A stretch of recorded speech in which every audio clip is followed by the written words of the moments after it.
Well, hello everyone. I know it's been a crazy past couple of days in this NFL offseason, but we are in an exciting time clearly. It's been fun. It really has been. I hope it continues to be more fun as free agency kicks off, especially if my Bears can get a couple of the right guys. And then we've got the NFL draft coming up at the end of April, so the fun will only continue.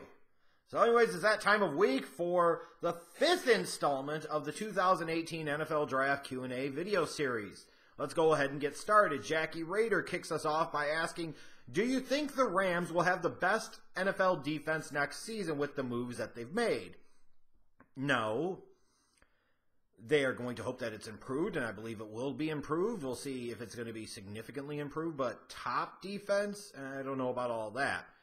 Top 10 unit, yes. Maybe top 5, but I don't know about the best. But that might be what they're gunning for. Young Savage O. Should the Green Bay Packers consider trading up into the top 10 if somebody like Minkah Fitzpatrick, Derwin James, Denzel Ward falls to 9 or 10? Especially if it was Minkah or Ward. I know it's outside of the normal course of action and course of business for what the Green Bay Packers have done in recent years.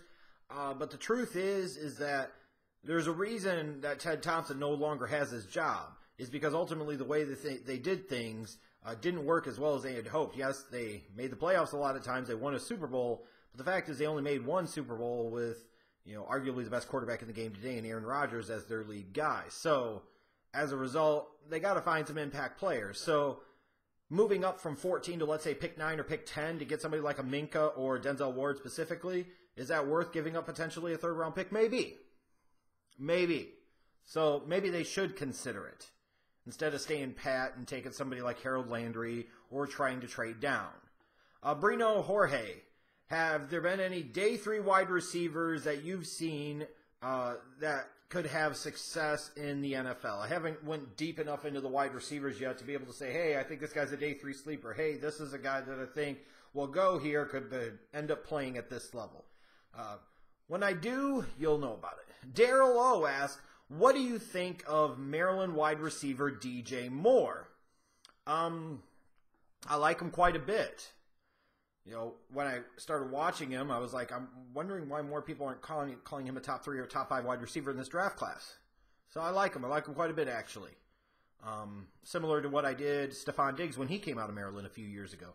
Michael Couture asks, says, gut feeling that DJ Moore is better than Calvin Ridley. Am I crazy? No, I don't think you're crazy. While my grading does not reflect that reality in my mind, I don't think you're crazy for thinking that. I don't think there's that big of a disparity, that huge of a gap. So it's possible, and I won't knock you for thinking it. Timmy H. Teams that should take Quentin Nelson but won't. I think that question is presumptive based off of that he might drop out of the top 5, and I just don't see that happening right now. I don't see him dropping out of the top 5. In fact, my latest mock draft, I believe I had him going number 2 overall to the Giants. So in that particular case, the answer would be nobody. Yeah. Sorry, I'm Jacob asked, where do you see Bo Scarborough getting drafted? Mid to late day 3? Yes, I realize he's a big athletic guy, but he's also a big guy with a large impact area. You're also talking about the injury concerns that he's had, which have been numerous. Somewhere like 5th, 6th round. Depending on his medical, some teams could red flag him and say he's just had too many injuries. The GOAT. Thoughts on the Ravens drafting a quarterback in round number 1, Gesicki in round number 2, and somebody like a running back in round number 3. Depending on the quarterback, wouldn't be the worst idea. Gesicki in the 2nd round wouldn't be the worst idea, and a running back in the 3rd round wouldn't be the worst idea. Honestly, all 3 of those wouldn't be the worst idea.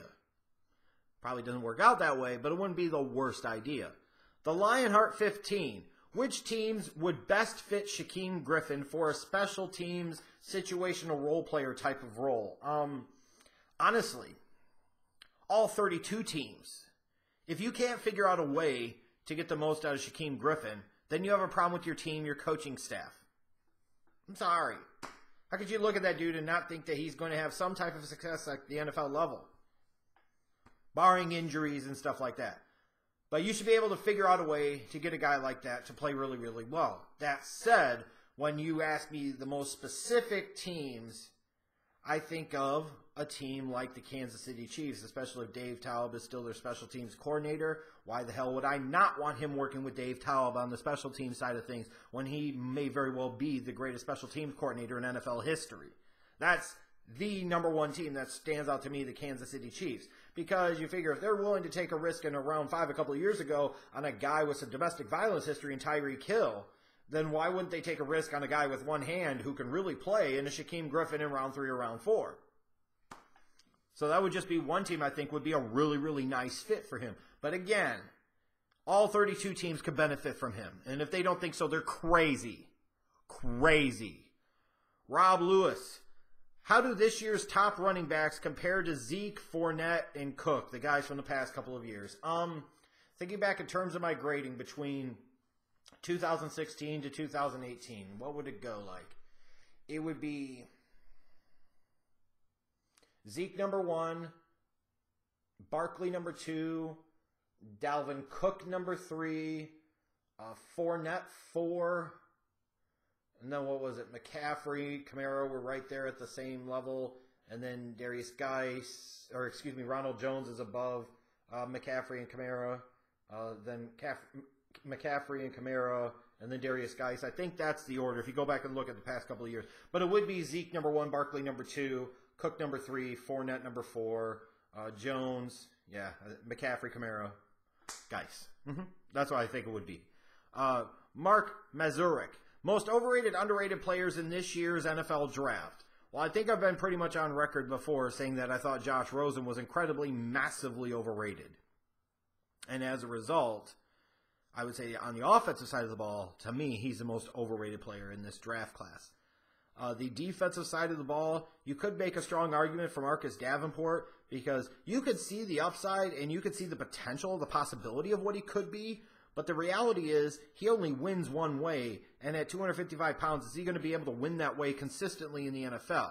So people talking about teams thinking about him in the top 10, that might be a bit extreme, especially because this draft class isn't terrible. So that would be one that I could think of. The other one would be this year's Randy Gregory and Arden Key. You got off the field issues. He's 6'5", weighs less than 240 pounds. That, to me, is another one that's been glaring for a while that screams out, everybody mocks him here, and I think the reality is much, much lower. And usually when I identify those guys, most others are wrong, and I end up being right in terms of where they go in the draft. You could say year after year after year it's been like that. And I don't think it's going to be any different with Arden Key. Let's see here. Who we got next? Sean McKenzie. Was Orlando Brown's combine performance the worst you've ever seen? It was really bad. It might be one of the worst. I can't remember specifically one that was worse, but there may very well have been. But his was really, really bad for sure. Josh Grantham. How strong is this year's linebacker class inside and outside compared to some previous years? I like this linebacker class quite a bit. I think you've got some impact players, both inside and outside, in terms of traditional 4-3s, 3-4. I think you've got impact players on all 3 days of the draft. I really do. So I like this linebacker class quite a bit. Peter Jedra. Is it always bad if a prospect drops within the same round? Depends on your perspective. If you drop when you think you're going to go top 5 and you go maybe 15 or 20, you lose out on several $1 million. So from that standpoint, it's terrible because you don't get the maximum amount that you thought you were going to get. And it is a business, and these guys are doing it to make a living. All that play for the love of the game crap, well, kick rocks, you don't play for the love of the game. You pay for the love of having a nice living, and there's nothing wrong with that. So from that standpoint, it absolutely sucks. But depending on the player, depending on the fit, depending on the team, sometimes dropping means you don't go to a terrible team. You can go to a pretty good team. You could help take that team to another level. You could be a missing link that they had that they really needed. You can plug in the gap. You can learn from a team that knows what they're doing, be in a good situation. So from a football standpoint, it most certainly doesn't always have to be the worst thing in the world. From a financial standpoint, it is. It is. because there's no way they'll ever recoup that money. No way ever. John DeCarlo. Some teams who might trade down this year and get more picks. Who might trade down and get more picks? The Colts at 3, but I'm not sure that they will. The Browns at 4, definitely a possibility. Who else? Maybe the Broncos, the Jets. Who the fuck else? Maybe the 49ers or Raiders. I'm just thinking teams towards the top of the draft, especially if you're looking at teams like Arizona, Buffalo, thinking about potentially wanting to move up for a quarterback. Maybe Miami, who's sitting there at 11. So there's several teams in that top 10 that could potentially think about moving down. That could really think about moving down.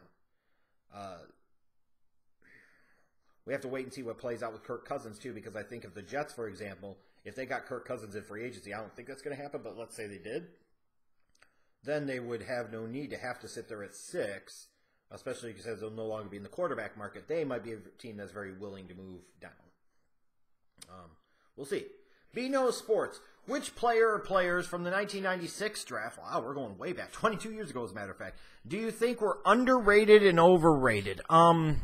Easy answer in terms of the overrated was Ray Lewis. And yes, back then, like you watch Ray Lewis, you felt like he was going to be a star. I don't think, from like fan standpoint, I don't think it was a surprise that he became a star in the NFL. For some reason, it was for a lot of NFL teams, and I realize there might have been some concerns about different things, height, attitude, but the dude was a stud. He was a beast on the field. So it's no surprise he ended up being it. 96 was also that great wide receiver class. So when I think back, I remember Marvin Harrison coming out of Syracuse, and I was like, he's really good. I don't see what the big deal about Keyshawn Johnson is because I thought Marvin Harrison was better. And that's not saying through the scope of history that I knew Marvin Harrison was going to be a Hall of Famer and Keyshawn Johnson never was going to really fulfill his massive potential, but I thought Marvin Harrison was better. I also thought Eric Moles was the number 1 wide receiver in that class. And Moles was a good player, but he ended up being Marvin Harrison, obviously. But the most underrated player that I saw that year coming out of college, I thought was Zach Thomas out of Texas Tech. Was he a 5th-round pick? Wasn't the biggest guy? Like, you watch Zach Thomas, and to me, when I saw Zach Thomas, I'm like, the guy could just play. I didn't think he was going to be like a multiple-time Pro Bowl or potential Hall of Fame type of guy. But I looked at Zach Thomas, I'm like, I think he can really play. I think he'll be a long-term starter at the NFL, and he went in round 5. So, going in the Wayback Machine, those would be some of the names that I would throw out there. Who else we got here? I lost my place, damn it. Blowin' Hooker 69. Not a PG name there. For the Bears, would you like a pass rusher at number 8 to trade back and get one, or in round 2? I think it all depends on how the draft plays out. It all depends on how the draft plays out. I'd love to see him get another one, but it might not happen in round 1. It might not happen in round 2. It might not happen until round 4. Just depends. We'll have to see what happens in free agency or in the trade market. Vols fans, how does Bradley Chubb compare to Joey Bosa and Myles Garrett coming out? Honestly, I like him better than both of those guys coming out. But admittedly, I wasn't 100% correct on Joey Bosa either. I just wasn't. I still had a first-round grade on him, but I didn't think he was this tremendous talent that everybody else thought he was. And in hindsight, part of the reason is because he clearly didn't put forth the same effort in his last year in college, and you couldn't watch his film and say he consistently did. That's just patently false. His effort level, his motor were atrocious in his last college season because clearly he was shutting down to protect himself for the NFL. He's come out and he's been a beast. So you have to eat it in that case. But it still doesn't change the fact that the evaluation of him coming out of college wasn't particularly off. It's just he exceeded it. So yes, I like him both. Like him better than both Bosa and Garrett because I think he's a better all-around player than both of those guys were coming out of college. Drake Maddox 28. Which team is likely to trade up for a quarterback and at what spot? The Cardinals, the Bills, those might be teams looking to move up to get a quarterback.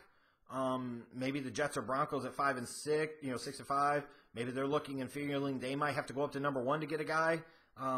We have to wait and see how free agency plays out. But those could be teams looking to move up.